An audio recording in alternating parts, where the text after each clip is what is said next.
मैंगलोर देश के शिक्षा और स्वास्थ्य के क्षेत्र में अग्रणी शहरों में से एक है। विगत वर्षों में मैंगलोर देश की ऊर्जा जरूरतों को पूरा करने में महत्वपूर्ण भूमिका निभाता आ रहा है। कर्नाटक के हाइड्रोकार्बन उत्पादन केंद्रों में से एक है। 1988 में स्थापित Mangalore refinery and petrochemicals limited या MRPL भारत के पेट्रोलियम और प्राकृतिक गैस मंत्रालय के तहत एक केंद्रीय सार्वजनिक क्षेत्र का उपक्रम है। कक्षा 1 अनुसूची A मिनी रत्न, जिसका स्वामित्व ONGC लिमिटेड के पास है, ये उत्पादित ईंधन जैसे पेट्रोल, डीजल और रसोई गैस न केवल राज्य बल्कि पड़ोसी राज्यों के विकास में भी योगदान दे रहे हैं।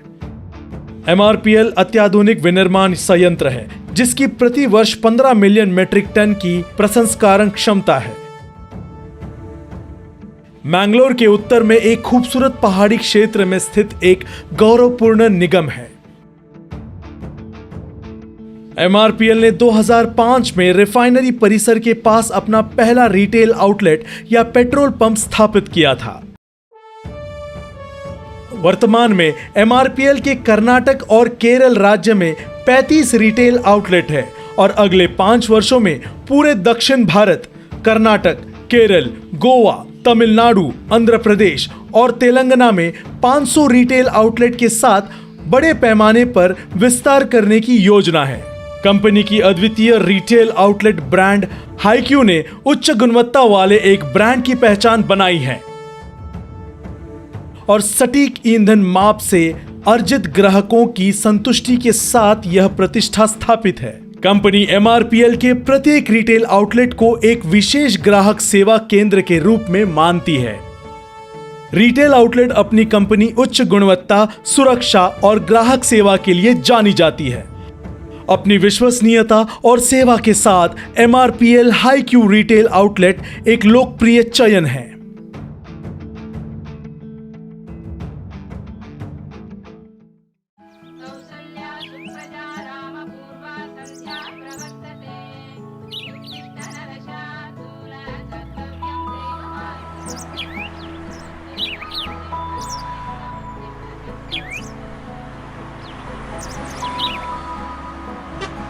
वाओ! हाय। हाय!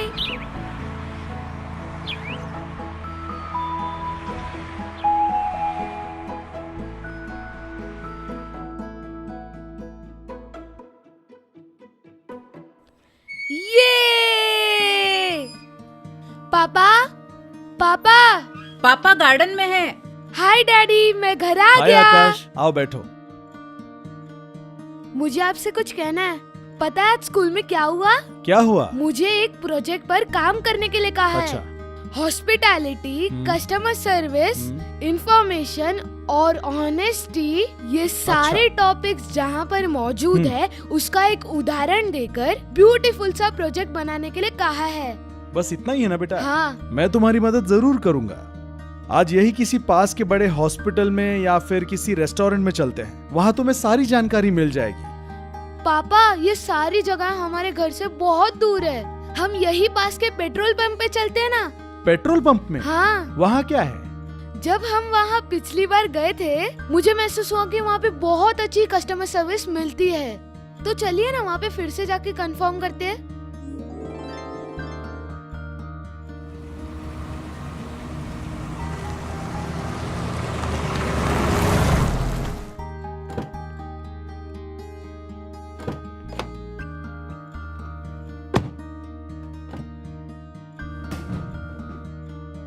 तुम्हारा नाम क्या है? मेरा नाम आकाश है। Thank you. ठीक है, तो फिर चलते हैं। हाँ, आज फ्राइडे है ना, सैटरडे संडे तो छुट्टी है। 2 दिन है मेरे पास, चलते हैं ना? हाँ ठीक है, चलते हैं। ठीक है पापा, कल चलते हैं। ओके बेटा। ठीक है, मैं अपना होमवर्क कंप्लीट करता हूँ। ठीक है।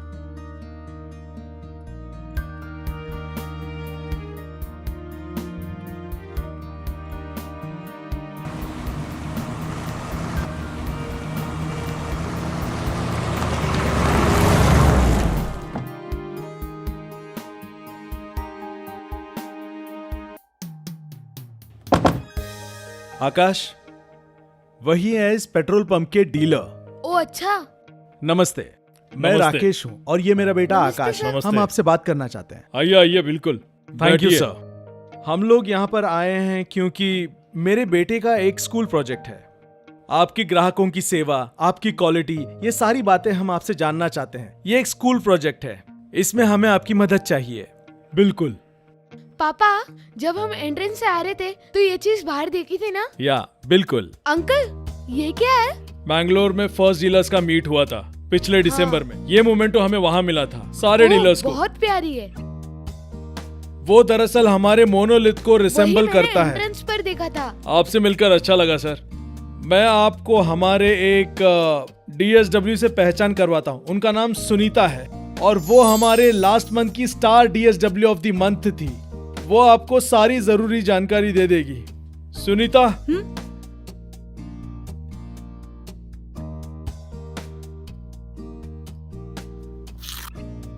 Thank you so much sir.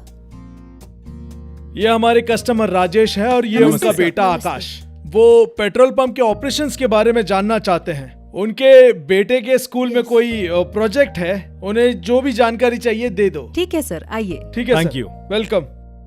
आपको जो कोई भी इन्फॉर्मेशन चाहिए वो देने के लिए मैं बहुत खुश हूँ और प्राउड फील करती हूँ। Thank you ma'am. Daddy, I am excited. Excite होने के लिए और भी बहुत सारी बातें हैं, लेकिन उससे पहले मुझे अपना नाम तो बताओ। मेरा नाम है आकाश। ओके आकाश, तो हम लोग इस रिटेल आउटलेट में और क्या क्या करते होंगे ऐसा लगता है तुम्हें? Retail outlet? हम लोग पेट्रोल पंप्स को रिटेल आउटलेट कहते हैं। पहले आप फ्यूल डालते हो, उसके बाद उसके भी पहले जो कस्टमर्स फ्यूल भरवाने आते हैं ना, उन्हें आप लोग स्माइल करके वेलकम करते हो। और अगर मेरे जैसे क्यूट बच्चे आते हैं तो आप उन्हें चॉकलेट देते हो। उसके बाद फ्यूल भरते हो, पैसे लेते हो, उसी तरह स्माइल करके आप कस्टमर को बाय करते हो। तुमने बिल्कुल सही कहा, मुझे ये सुन के बहुत अच्छा लगा। हम यहाँ पर और भी बहुत सारे काम करते हैं। आओ तुम्हें दिखाती हूँ। हाँ ओके, चलिए।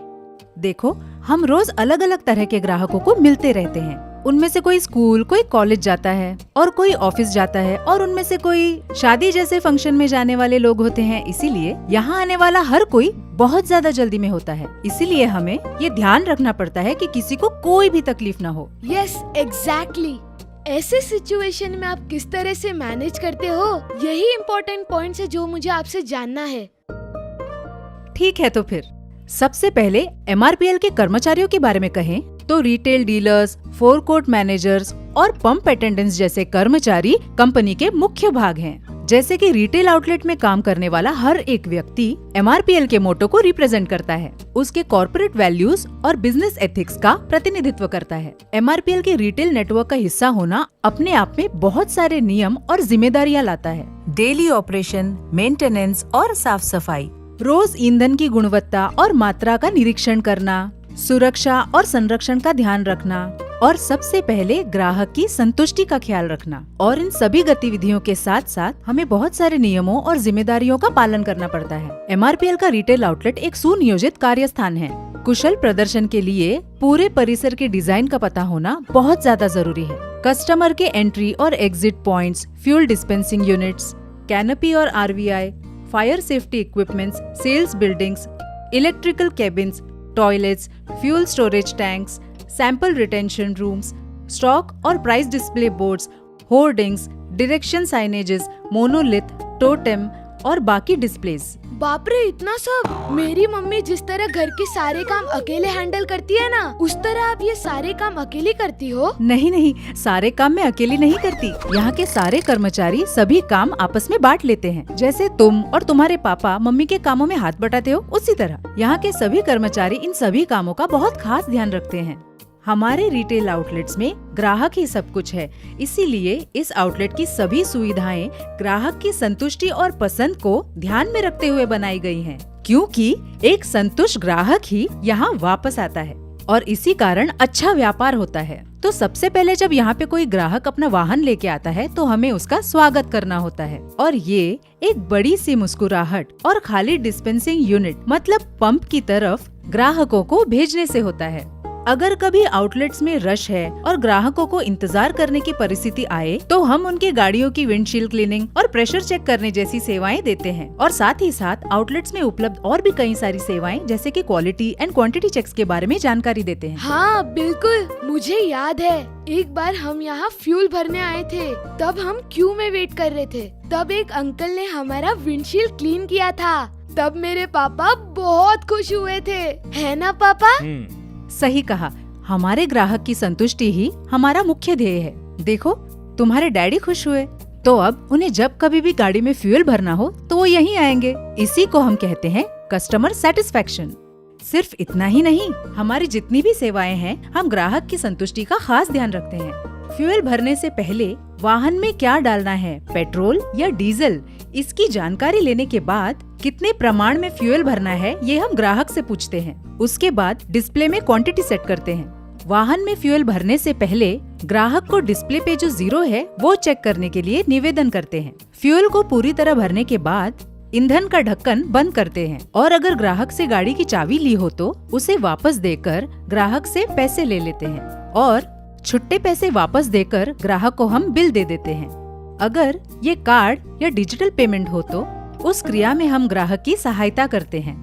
हम सभी कर्मचारी ये खास ध्यान रखते हैं कि हर एक ग्राहक का प्रवेश और उनके प्रस्थान में जो समय लगता है वो कम से कम होना चाहिए। इससे ग्राहक के कीमती समय की बचत होती है। ओ अच्छा, तुम बहुत ही होशियार हो, तुम सभी बातों को अच्छे से समझ जाते हो।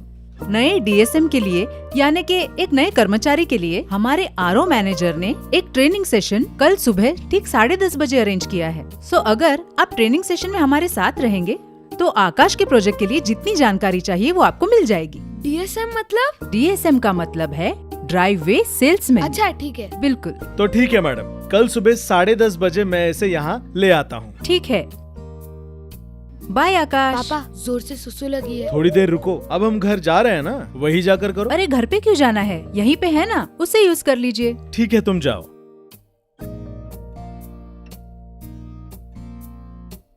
पापा वॉशरूम सुपर था पापा, किसी भी होटल या रेस्टोरेंट के वॉशरूम से कम नहीं था, बहुत ही साफ सुथरा था पापा।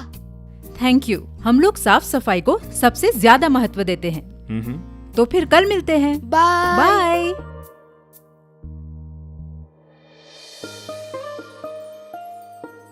हाय Akash. Hi. Good morning sir. Good morning madam. Good इनका मॉर्निंग। नाम शंकर है, इन्होंने अभी अभी ज्वाइन किया है। जैसा मैंने आपको कल बताया था, आज हमने इनके लिए ट्रेनिंग सेशन रखा है। शंकर, तुम बिल्कुल सही समय पर काम पर आए हो, ये बहुत ही अच्छी बात है। Thank you. MRPL के हर एक आउटलेट पे इस चीज का खास ध्यान रखना चाहिए, समय का पालन। Thank you. Punctuality. Very good Akash, तुमने बिल्कुल सही कहा। तो फिर ठीक है, बिना देरी किए हम हमारी दिनचर्या के बारे में बात करते हैं। सूरज के पहले किरण के साथ हमारी दिनचर्या शुरू होती है। इस आउटलेट के सभी कर्मचारी खुद यहाँ की स्वच्छता का खास ध्यान रखते हैं। कंपनी द्वारा दिए गए हुए जांच सूची के अनुसार हम इस बात का ध्यान रखते हैं कि सभी सुरक्षा उपकरण अपने सही जगह पर है कि नहीं। आकाश, ये तुम क्या सोच रहे हो? जब कस्टमर्स फ्यूल भरने आते हैं ना, ये सारे काम तुम तब करते हो? नहीं आकाश, ये सब हम कार्य समय के आधे घंटे पहले से ही कर देते हैं। जैसे मेरी मम्मी मेरे लिए मैं उठने से पहले खाना बनाती है, ठीक वैसे। हाँ आकाश, कुछ ऐसा ही समझो। इस समय पर हम ग्राहक के प्रवेश और प्रस्थान के स्थल, ऐसे ही ईंधन भरने वाले स्थल, दिन के अंत में जो बैरिकेड्स लगाए जाते हैं उन सबको हटाने का काम करते हैं। उसी तरह ये ध्यान रखते हैं कि वाहनों के आवन जावन में किसी भी तरह की कोई रुकावट न आए। ऐसे ही पूरे परिसर में किसी भी तरह का कोई कूड़ा कचरा न हो, इस बात का ध्यान रखते हैं। उसके साथ साथ ईंधन dispensing units, office cabins, washrooms और ग्राहक के बैठने की जगह अच्छी तरह साफ करने के बाद ही सारे इलेक्ट्रिक पावर सप्लाई को स्विच ऑन करते हैं। देखो शंकर, ये सब होने के बाद डिस्पेंसर यूनिट्स के दरवाजों को खोलकर हम ये देखते हैं कि यहाँ पे किसी तरह का कोई लीकेज तो नहीं। ठीक है। अगर कोई लीकेज है तो तुरंत डीलर और कंपनी सेल्स ऑफिसर को इत्तला कर दो। पानी के डिस्पेंसर यूनिट में पर्याप्त पानी है या नहीं और वो पानी स्वच्छ है या नहीं, ये देखने के बाद ही मशीन को ऑन करना चाहिए। फायर फाइटिंग के उपकरण और बाकी सारे सुरक्षा उपकरण अपनी निर्धारित जगहों पर है या नहीं और काम कर रहे हैं या नहीं, ये देखना भी सभी कर्मचारियों की जिम्मेदारी है। डिस्पेंसिंग यूनिट या पंप अंडरग्राउंड टैंक की मदद से ईंधन की जरूरत को पूरा करती है। ईंधन का जो स्टोरेज है वो जमीन के अंदर होता है, जिसकी वजह से ईंधन की जांच करने के लिए टैंक के अंदर जाना असंभव क्या है। कहा? Underground storage? टैंक के अंदर जाए बिना ही टैंक के अंदर कितना फ्यूल है आपको कैसे पता चलता है? जैसे कि हम जानते हैं कि टैंक के अंदर जाना असंभव है, ईंधन का स्टॉक और पानी के लेवल की जांच करने के लिए टैंक डिप रॉड टेस्ट करना पड़ता है और इस टेस्ट से आए हुए सारे रीडिंग्स को सेल्स रिकॉर्ड्स और एक्सेल शीट में रिकॉर्ड करते हैं और ये सब हम संबंधित अधिकारियों को इत्तला करते हैं। शंकर, अब तुम किस सोच में पड़ गए? टैंक डिप क्या होता है वही सोच रहा हूँ। हाँ वही तो, क्या होता है? आप लोग टैंक में डिप करते हो क्या? मैं जानती हूँ आप दोनों ये जानने के लिए उत्सुक हैं। ठीक है, उसके बारे में बताती हूँ। टैंक डिप रॉड एक ऐसा टूल है जिसकी मदद से फ्यूल स्टोरेज टैंक की जांच होती है। टैंक डिप स्केल एक एल्यूमिनियम रॉड है। इस रॉड की मदद से पानी और ईंधन के लेवल को मापा जाता है। फ्यूल स्टोरेज टैंक एक बहुत ही बड़ी टंकी है जो स्टील से बनाई गई है। टंकी के ऊपर जो छोटा सा ढक्कन है उसे मैनहोल कहा जाता है और इसे आमतौर पर मैनहोल कवर से ढका जाता है। इसके ऊपरी भाग पर एक डिप पाइप होता है जिसकी मदद से टैंक के अंदर डिप रॉड को लेवल मापने के लिए डाला जाता है। कभी कभार फ्यूल स्टोरेज टैंक के अंदर पानी की निश्चित मात्रा हो सकती है। वो पानी टैंक के निचले हिस्से में होता है। टैंक के अंदर के इस पानी की मात्रा का नियमित तौर पर निरीक्षण करना बहुत ही ज्यादा आवश्यक होता है। अगर पानी और ईंधन का मिश्रण होगा तो क्या होगा? अगर पानी और ईंधन का मिश्रण हुआ तो वाहन के इंजन को हानि हो सकती है। ठीक है, लेकिन डिप रॉड की मदद से टैंक के अंदर के पानी का लेवल कैसे मापा जाता है? टैंक के अंदर जाए बगैर पानी की मात्रा को कैसे मापते हैं, आप यही जानना चाहते जी। हैं ना? मैं अब आपको मैजिक दिखाती हूँ। मैजिक? जरा शांत अरे रहोगे? यहाँ मैजिक भी सीखना पड़ेगा। फ्यूल स्टोरेज टैंक के पानी के अंदर की मात्रा की जांच करने के लिए वाटर फाइंडिंग पेस्ट, एक स्पेशल पेस्ट को टैंक डिप रॉड के निचले हिस्से में लगाते हैं और फिर टैंक में डालते हैं। टैंक डिप का ये हिस्सा जैसे ही पानी के संपर्क में आता है उसका रंग बदल जाता है। इसका रंग बदलना पानी के मौजूदगी का एक सबूत है। इस प्रक्रिया के बाद रीडिंग लेकर उसे रजिस्टर में नोट किया जाता है। अगर पानी की मात्रा पिछले दिन के मुकाबले बढ़ गई हो तो इसका मतलब है कि टैंक में पानी जमा हो रहा है। ऐसी परिस्थिति में मैनेजर को इत्तला करके पानी को बाहर निकालने की व्यवस्था करनी चाहिए। Wow, interesting. टैंक के अंदर मौजूद स्टॉक की मात्रा को जानना और उसकी गुणवत्ता को जानना भी बहुत आवश्यक है। आइए देखते हैं कैसे होता है। अब हम डिप रॉड के जरूरी हिस्से में ऑयल फाइंडिंग पेस्ट को लगाएंगे और उसे दोबारा फ्यूल स्टोरेज टैंक में डालेंगे और जिस हिस्से में उसका रंग बदलता है वो हिस्सा हमें ईंधन की मात्रा को बताती है। रीडिंग लेने के बाद उसे रजिस्टर में नोट किया जाता है। अगर रीडिंग्स में कोई अवांछित बदलाव दिखे तो तुरंत ही मैनेजर को संपर्क करना चाहिए। इससे हम टैंक के अंदर होने वाली लीकेज को रोक सकते हैं। इसके बाद आता है Q&Q टेस्ट। ये क्या है Q&Q test? Quality and quantity test. इस टेस्ट से हम ईंधन की मात्रा और गुणवत्ता का निरीक्षण करते हैं। Q&Q में 3 तरह की परीक्षाएं होती हैं। शुद्धता की परीक्षा यानी कि प्योरिटी टेस्ट, प्रमाण की परीक्षा यानी क्वांटिटी टेस्ट, घनत्व परीक्षा यानी डेंसिटी टेस्ट। अरे बाप रे, इतने सारे टेस्ट। मुझे लगा था कि ये सारे टेस्ट सिर्फ स्कूल में होते हैं। आप जो भी टेस्ट स्कूल में देते हैं विद्यार्थियों के भविष्य को दर्शाता है। हम जो टेस्ट यहाँ करते हैं ग्राहक द्वारा दिए गए पैसों की सही कीमत को सुनिश्चित करता है। तो दोनों ही टेस्ट बहुत ज्यादा इम्पोर्टेंट है। बिल्कुल सही कहा, वेरी गुड। Thank you. अच्छा तो ठीक है, अब हम प्योरिटी टेस्ट के बारे में जानेंगे। ओके। शुद्धता की परीक्षा के लिए वॉटमैन फिल्टर पेपर की मदद ली जाती है। वॉटमैन? क्या ईंधन शुद्ध है या नहीं, यही जानना इस टेस्ट का उद्देश्य है और इसे करने के लिए हर आउटलेट में उपलब्ध वॉटमैन फिल्टर पेपर को यूं हाथ में पकड़कर डिस्पेंसिंग यूनिट या पंप की मदद से पेट्रोल की 3 से 4 बूंदों को ऐसे डाला जाता है। अगर ईंधन शुद्ध है तो वो तुरंत ही भाप बन जाता है। फिर कागज फिर से सफेद हो जाता है। अगर कागज पे कोई धब्बे दिखाई दें, इसका मतलब है कि ईंधन शुद्ध नहीं है और ऐसी परिस्थितियों में कर्मचारी को तुरंत ही इसे रिपोर्ट करना चाहिए।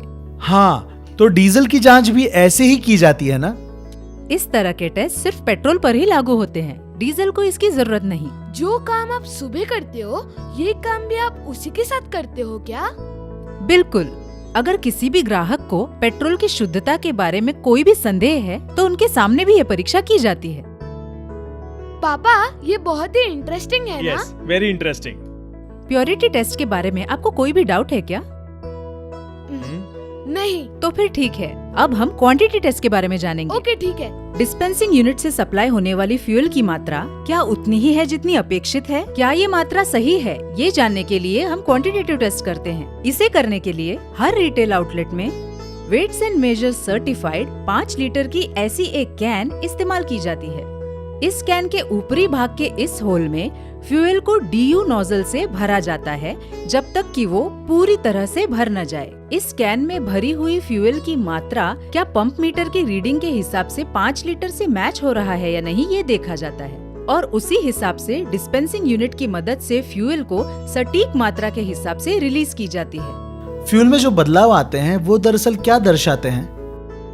अगर 5 लीटर से कम हुआ तो इसका मतलब है कि पंप कम ईंधन ले रहा है। और फ्यूल अगर 5 लीटर से ज्यादा होगा तो पंप ज्यादा फ्यूल ले रहा है, बराबर? Yes, exactly. इस तरह से पंप अगर अपेक्षित मात्रा से कम या ज्यादा ईंधन ले रहा हो तो इस बात को तुरंत रिपोर्ट कर देना चाहिए। वेरी गुड, आप तो जल्दी सीख गए। Thank you. तो इसे कंफर्म करने के लिए हम ये तीनों टेस्ट की प्रक्रिया पूरी करते हैं। अच्छा, ये भी हमें रोज करना पड़ेगा? बिल्कुल, हर रोज पंप को शुरू करने के पहले इस प्रक्रिया को करना चाहिए। अब करेंगे डेंसिटी टेस्ट। मतलब? मैंने कहा था ना, घनत्व परीक्षा। हाँ। पहले जो हमने 5 लीटर पेट्रोल लिया था उसमें से 500 ml को कांच के इस जार में डालकर घनत्व परीक्षा करते हैं। फ्यूल डेंसिटी को साइंटिफिकली फ्यूल मास पर यूनिट वॉल्यूम कहते हैं। पेट्रोल की डेंसिटी रेंज 0.700 से 0.750 kg पर लीटर होती है। उसी तरह डीजल की डेंसिटी रेंज 0.800 से 0.850 kg पर लीटर होती है। फ्यूल डेंसिटी की परीक्षा करने से पहले फ्यूल से भरे इस कांच के जार को सपाट सतह पर रखा जाता है। डेंसिटी की परीक्षा करने के लिए कांच के जार में भरे हुए ईंधन में हाइड्रोमीटर को डाला जाता है। उसके बाद उसकी रीडिंग ली जाती है। जब तक हाइड्रोमीटर ईंधन में अपने आप से तैरता नहीं, तब तक उसे ईंधन में डुबाए रखना पड़ता है। जब हाइड्रोमीटर स्थिर होकर ईंधन के ऊपरी सतह को छूता है, तब उस रीडिंग को ही उसकी सही डेंसिटी मानी जाती है। उसके बाद उसमें थर्मोमीटर डालकर फिर से उसकी रीडिंग ली जाती है। इस तरह से प्राप्त की गई रीडिंग को 15 डिग्री सेल्सियस में फ्यूल डेंसिटी चार्ट के साथ उसकी तुलना की जाती है। उदाहरण के तौर पर चार्ट के हिसाब से परीक्षा की जाने वाली जगह का तापमान 28 डिग्री सेल्सियस और हाइड्रोमीटर का रीडिंग 722 हुआ तो उसके बाद उसकी कन्वर्टेड रीडिंग 733.7 होनी चाहिए। इस तरह से ली जाने वाली रीडिंग को स्टॉक बोर्ड पर लिखा जाता है। इस परीक्षा में इस्तेमाल किए गए इस फ्यूल को फिर से स्टोरेज टैंक में डाला जाता है।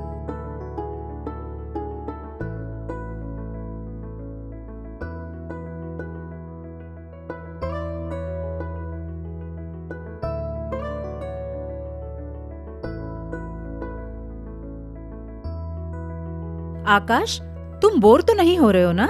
नहीं दीदी, मुझे बिल्कुल बोर नहीं हो रहा है। मैं भी इसके बारे में बहुत कुछ जानना चाहता हूँ। मैं बिल्कुल नहीं जानता था कि इसमें थर्मामीटर का भी इस्तेमाल होता है। अब तो पता चल गया ना? हाँ, पता चल गया। अब तो सारे टेस्ट खत्म हो गए, अभी फ्यूल डाल सकते हैं ना? यस। हे शंकर, हाँ? तुम तो कुछ ज्यादा ही जल्दी में हो और भी बहुत कुछ सीखना बाकी है। अच्छा, वो क्या है? वो दरअसल फ्यूल टैंकर डिकैंटेशन या फिर अनलोडिंग प्रोसेस।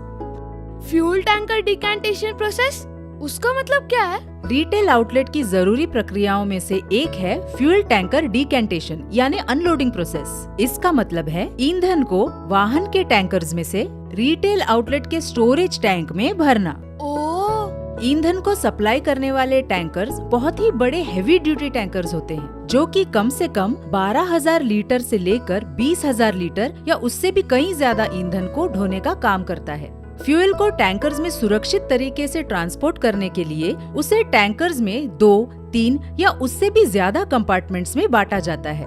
रिफाइनरी या डिस्ट्रीब्यूशन स्थल पर जितनी भी जरूरी प्रक्रियाएं हैं, उसके साथ साथ जितना भी ईंधन लोड किया जाता है, उस डेटा को इनवॉइस के साथ मेल द्वारा रिटेल आउटलेट को पहुंचाया जाता है।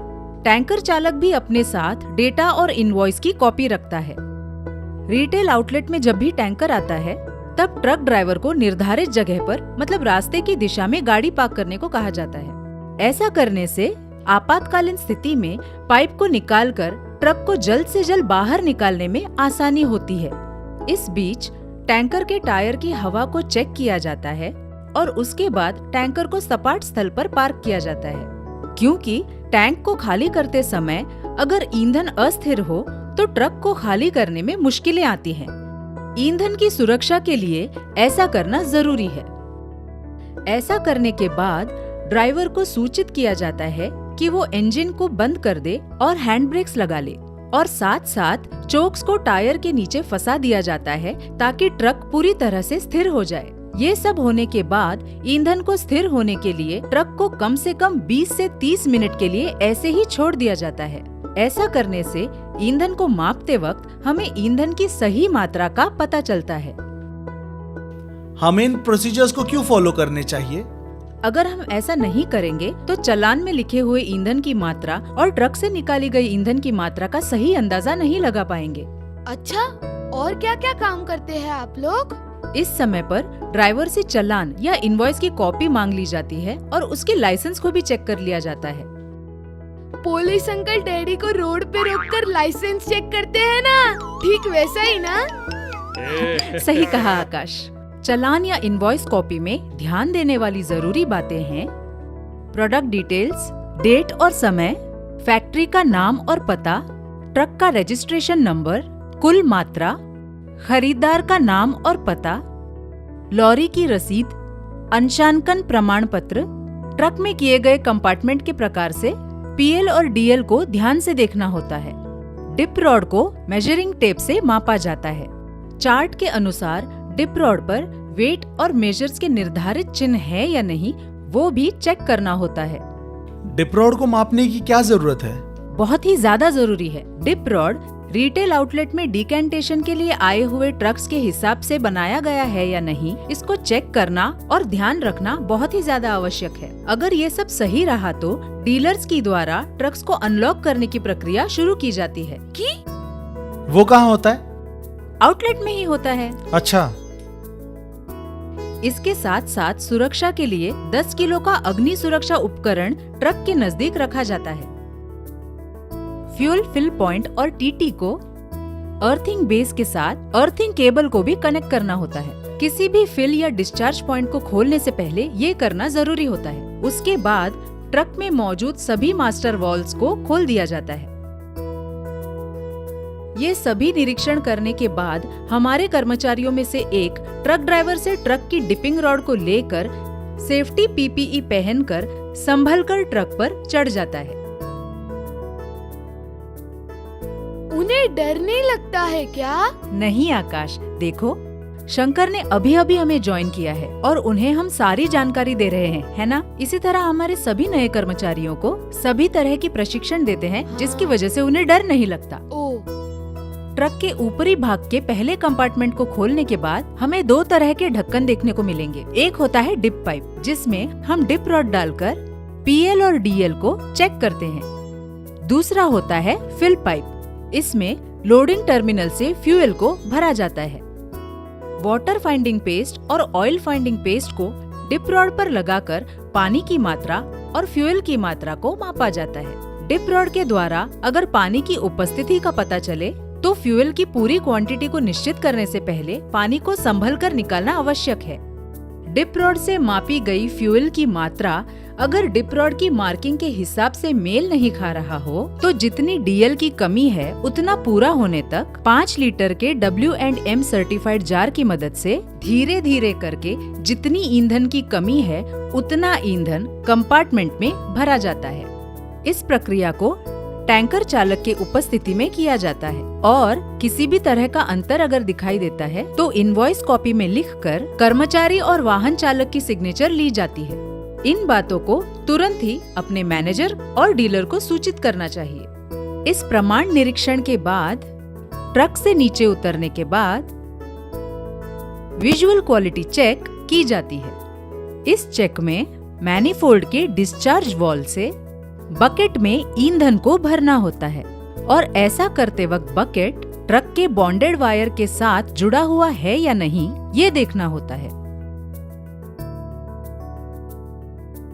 और ऐसे ईंधन को पूरी तरह से बकेट में भरने के बाद ईंधन में किसी भी प्रकार का पानी या कोई मिश्रण है या नहीं ये ध्यान से निरीक्षण करना होता है। इस ईंधन को भी डेंसिटी टेस्ट के लिए एक कांच के जार में थोड़ी सी मात्रा में रखना पड़ता है। शंकर, ये बताओ हमने पहले डेंसिटी टेस्ट के लिए कौन से उपकरण का इस्तेमाल किया था? हाइड्रोमीटर और थर्मामीटर। करेक्ट। जैसा मैंने पहले बताया था, हाइड्रोमीटर और थर्मोमीटर की मदद से डेंसिटी टेस्ट के साथ साथ और जितने भी टेस्ट के बारे में बताया था वो दोबारा करना होता है। इसके बाद इनवॉइस डेंसिटी और चार्ट डेंसिटी की तुलना की जाती है। डेंसिटी का अंतर प्लस या माइनस 0.003 ग्राम्स पर ml का होना बहुत जरूरी होता है। इससे ज्यादा अगर अंतर आपको दिखाई दे तो सेल्स ऑफिसर को तुरंत सूचित करें। शुद्धता की परीक्षा के लिए फिल्टर पेपर का इस्तेमाल होता है। Very good. यस।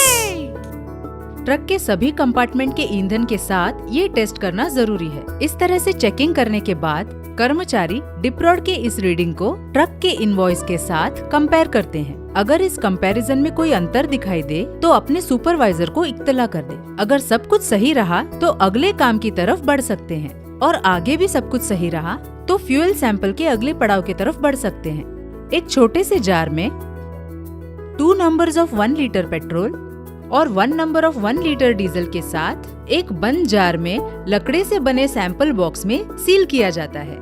हर बार इस तरह के सैंपल्स को अब के और पिछले ऐसे दोनों लोड्स को संभाल के रखना होता है और इस सैंपल के लेबल पर ड्राइवर या डीलर या फिर किसी प्रतिनिधि द्वारा इन दोनों के सिग्नेचर्स को सैंपल बॉक्स पर चिपकाना होता है। सैंपलिंग प्रक्रिया के बाद होस पाइप को स्टोरेज के ईंधन टैंक से सुरक्षित तरीके से कनेक्ट किया जाता है और वाल्व ओपन करके डीकैंटिंग प्रक्रिया को शुरू किया जाता है। डीकैंटेशन प्रक्रिया के दौरान किसी भी तरह की ईंधन की बिक्री को रोकना होता है। डीकैंटेशन प्रोसेस के पहले और बाद में अंडरग्राउंड स्टोरेज टैंक की डिप रीडिंग का ध्यान रखना चाहिए। इसके साथ साथ होस पाइप में किसी भी तरह का डैमेज या कचरा नहीं होना चाहिए और ईंधन भरने के समय किसी भी तरह का लीकेज नहीं होना चाहिए। अंडरग्राउंड स्टोरेज टैंक के डिप पॉइंट्स में किसी भी तरह का लूज पॉइंट ना हो, इस बात का ध्यान रखना चाहिए। टैंकर डिस्चार्ज के समय मास्टर वाल्व खुला है या नहीं, इस बात का ध्यान रखना चाहिए। फ्यूल डिस्चार्ज करने से पहले कंपार्टमेंट के सभी कनेक्शंस को ध्यान से देखना जरूरी है। फ्यूल डिस्चार्ज के समय किसी भी तरह की गलती ना हो, इस बात का हमें खास ख्याल रखना चाहिए क्योंकि अलग अलग प्रकार के ईंधन का मिश्रण नहीं होना चाहिए। इस पूरे प्रक्रिया के दौरान टैंकर चालक और आउटलेट प्रतिनिधि का पास रहना बहुत जरूरी है।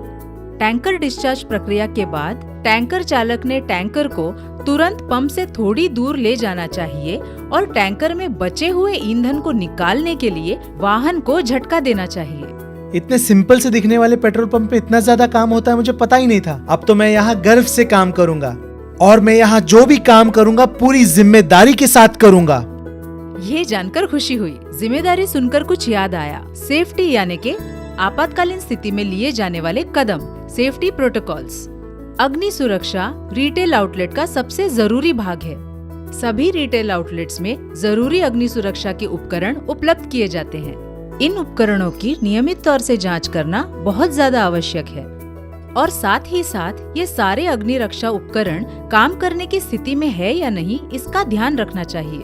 ये सभी उपकरण वक्त आने पर बिना किसी बाधा के तुरंत मिल जाए, ऐसी जगहों पर इन्हें रखना चाहिए। सभी आउटलेट्स पर सेफ्टी मैनुअल और इमरजेंसी प्लान को उपलब्ध किया जाता है। यहाँ के हर कर्मचारी को इन सभी चीजों का ज्ञान होना चाहिए और किसी भी तरह की आकस्मिकता का सामना करने के लिए उसे तैयार रहना चाहिए। सारे fire safety directions, no smoking signages को खास करके प्रदर्शित करना चाहिए। किसी भी तरह का अगर फायर इंसिडेंट हो, भले ही छोटा सा हो, तो भी तुरंत ही सारे जरूरी कदम उठाने चाहिए और इमरजेंसी प्लान भी लागू करने चाहिए और बिना देरी किए फायर डिपार्टमेंट को भी सूचित करना चाहिए। रिटेल आउटलेट के आसपास मौजूद लोगों की सुरक्षा का भी हमें ध्यान रखना चाहिए, खास करके महिलाएं, बच्चे, सीनियर सिटीजन्स और विकलांग, इन सभी की जान की सुरक्षा को भी हमें प्राथमिकता देनी चाहिए। सभी डेटा रीडिंग्स और डॉक्यूमेंटेशंस को मेंटेन करना और जरूरत पड़ने पर अधिकारियों के सामने पेश करना भी बहुत जरूरी है। इंडेंट्स फॉरवर्डिंग, पेमेंट्स और ग्राहकों के कंप्लेंट्स को हैंडल करना भी उतना ही जरूरी है। सच कहूँ तो ये सब सुनने के बाद मुझे पता चला कि आप लोग कितने केयरफुल और रिस्पॉन्सिबल होकर काम करते हो। Thank you. व्यवस्थित तरीके से काम और एक्सीलेंट स्टैंडर्ड ऑपरेटिंग प्रोसीजर के साथ हर एक MRPL आउटलेट की सुरक्षा, क्षमता, दक्षता और ग्राहक की संतुष्टि ही हमारा प्रथम ध्येय है। आउटलेट में काम करने वाला हर एक कर्मचारी अगर श्रद्धा और निष्ठा के साथ काम करे तो ही इस ध्येय को हम पूर्ण कर सकते हैं। हमारे लक्ष्य को पाने में आपका योगदान कंपनी की सफलता के लिए सबसे ज्यादा जरूरी है। I am sure and I am very confident मेरा प्रोजेक्ट सबसे बेस्ट होगा। थैंक यू दीदी, थैंक यू पापा।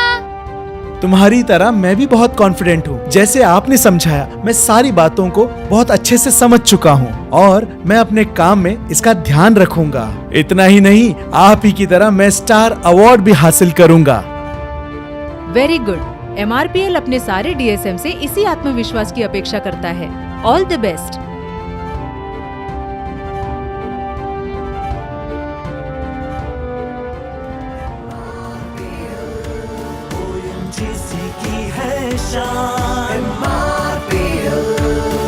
कर्नाटक की पहचान MRPL, हिंदुस्तान की तू जान MRPL, हम सब की तू धड़कन MRPL, ONGC की है शान।